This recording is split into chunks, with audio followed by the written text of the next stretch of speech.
website, created in response to fascist government. It is idealistic and sometimes kind of rude, and therefore not very well known. And then one day, this website got a TV show, and now everyone can see all the great big fun. The show's about to start, so you will soon be watching Inmendham.com, the TV show. The TV show. The TV show. Now sit back and enjoy the TV show. Well, welcome to the show. This is not the Dick Cavett show, and I'm not Dick Cavett. Tonight we have a special guest. Special because it's the only person who would do the show. You know, and the guest is going to be also not Dick Cavett. And so, you know, welcome to the show, not Dick Cavett. Well, thanks. How you doing? Yeah, I'm fine. How about yourself? How are you doing? Well, actually, I really hate that question. I mean, you know, you get these phone calls, you know, from these businesses, and they call you up and they say, how you doing today? And they don't really care. I mean, they're not really asking how you're doing because they give a damn about how you're doing, you know? I mean, you could be doing really bad. You could be having like, oh, I just found out the doctor said I have a brain tumor. They don't want to hear that, you know? And if you start telling them how you really are doing, you know, I'm a little depressed and, you know, life's been a little tough lately, and, you know, they don't want to hear any of that stuff. And so they're not really asking you how you're doing. It's not sincere. And, you know, so, I mean, I really hate the question. I mean, you know, when you ask that question, you really care how the person's doing? Well, you know, I think it's just a social nuance, you know, a thing people do just to be, you know, yeah, okay, it's a pretense. Okay, I'll concede that. You're right on that. Let's move on. I have some questions that, you know, I went on the internet. It's a very powerful thing, the internet. And, you know, I did some searching, you know, for the greatest questions to be asked in an interview.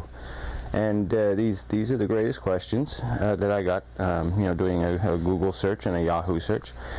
And they're, you know, they're for pretty interesting questions. And we've also added a couple particular to you, you know, your personality.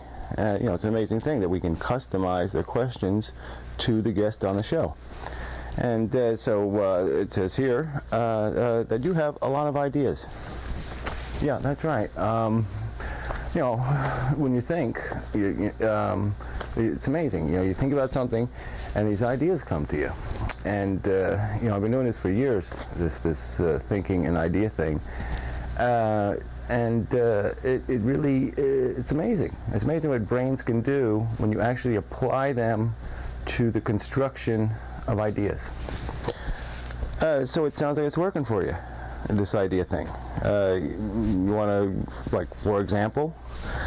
Well, you know, I've had all kinds of ideas.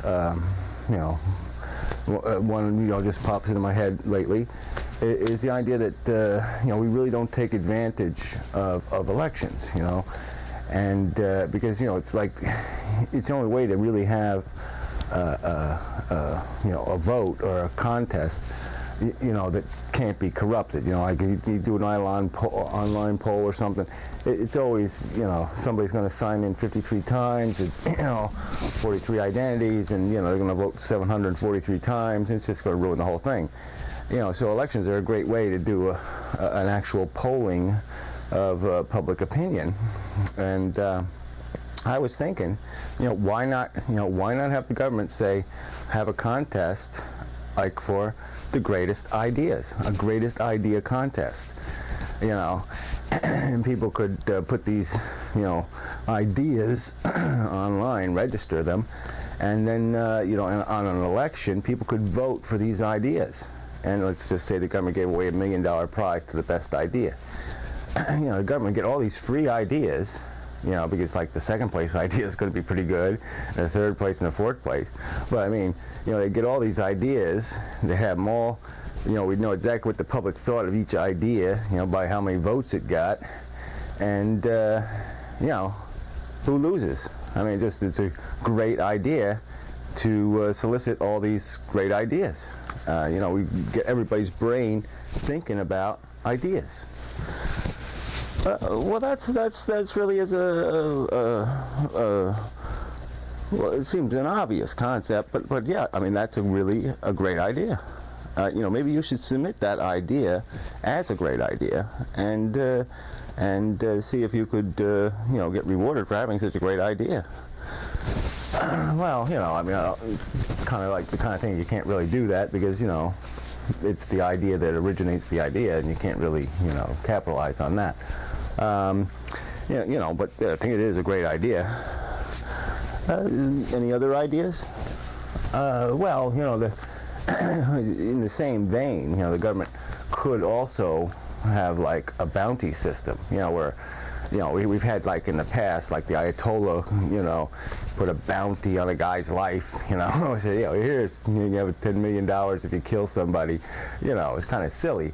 But let's say we actually use that idea, we let the government use that kind of idea, that way to encourage people with an actual monetary prize, to do constructive things. So, like I said, we could have this whole idea thing, where people would actually be encouraged to think, and then we could also put a bounty on certain ideas that the government really wants. It could be like an invention bounty.